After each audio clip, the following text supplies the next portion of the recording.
Ini tuan-tuan, tolong share, tolong like, tolong subscribe.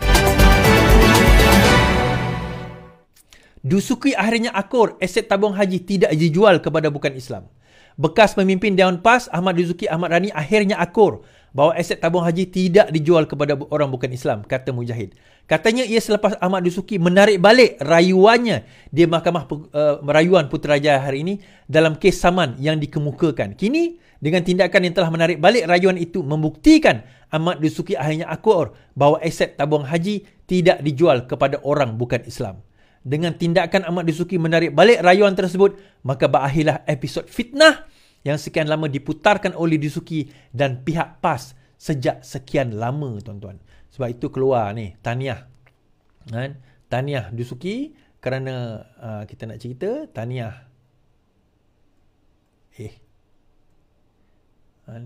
Popular Fitnah Creator of the Year. Khususnya ketika saya menjadi menteri bahawa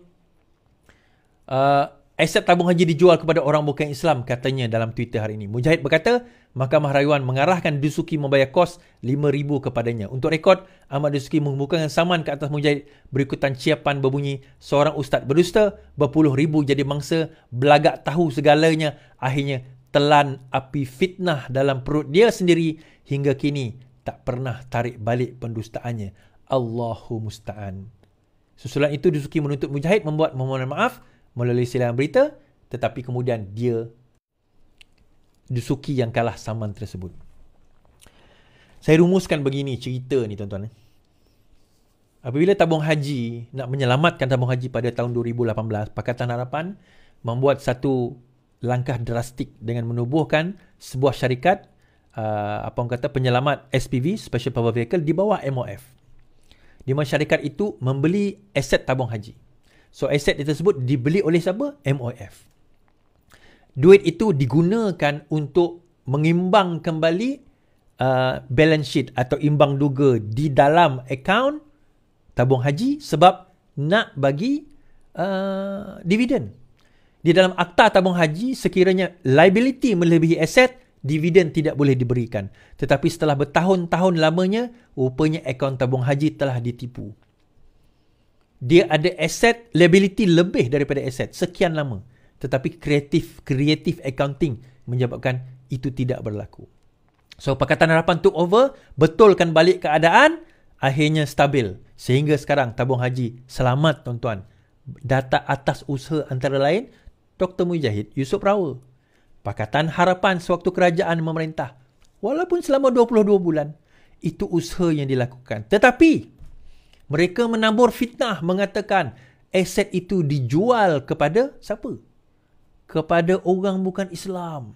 Dia nak timbulkan persepsi bahawa kerajaan, Pakatan Harapan kerajaan yang curang, kerajaan yang orang kata korup, kerajaan yang jahat. So digunakan sentimen agama tabung haji. Malah ada orang berceramah, dia kata, tengok kerajaan ini kerajaan sekular. Sanggup dia ambil harta orang Islam kita. Saya ingat, saya baca komen-komen. Mengambil harta orang Islam, dia jual kepada orang bukan Islam, orang kafir, dia kata semata-mata itu, semata-mata ini. Dia orang buat benda itu. Dan sebab itu kenapa saya buat live masa tu pada tahun 2019. Antara sebab kenapa saya tak buat live.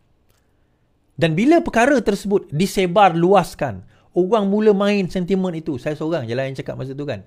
Adalah 2-3 orang, tapi saya lah tak mampulah. Kita viewer pun masa tu bukan macam sekarang 10,000, 11,000 menonton. Masa itu kalau dapat 30 orang pun dah sedang elok lah. Tapi kita buat juga, gagah juga kita buat kan.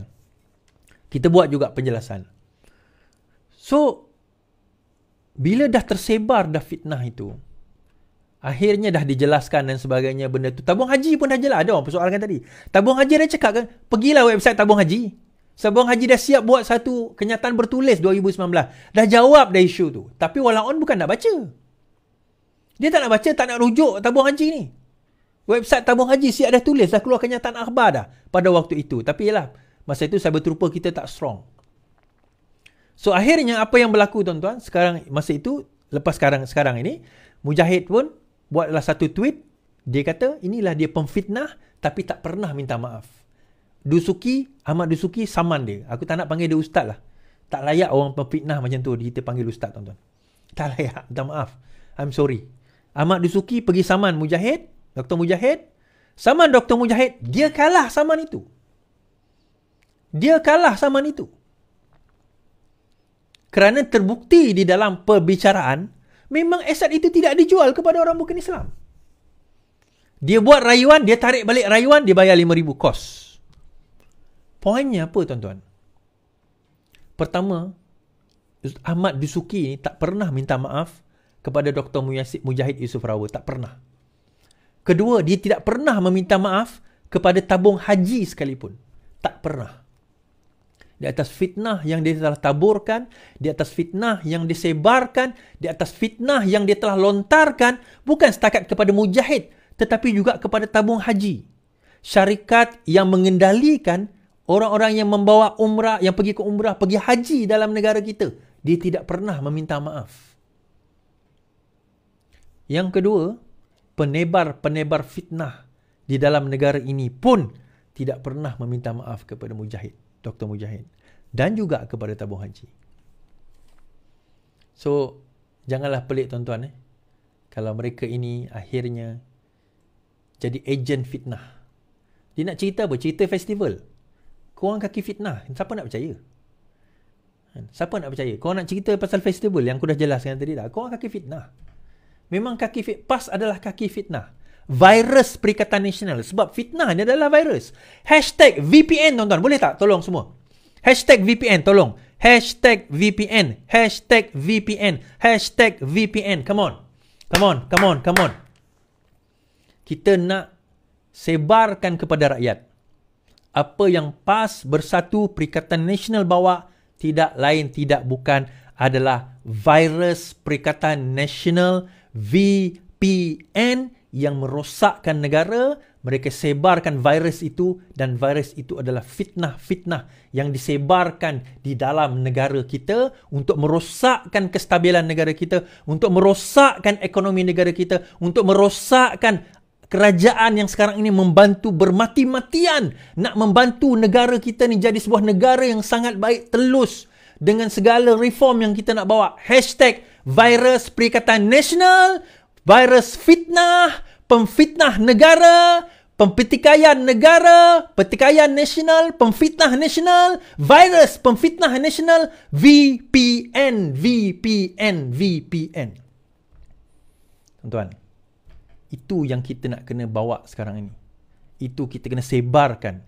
Itu kita kena hantar bahawa ini adalah perkara violation. Hate speech doesn't matter. Tuan-tuan, kita ni ejen nak menyelamatkan negara ini. Dia ada peringkat pimpinan. Mereka sibuk nak mengurus atur polisi. Kita tengah-tengah ni, tugas kita nak selamatkan negara ini daripada virus. Kitalah vaksinnya.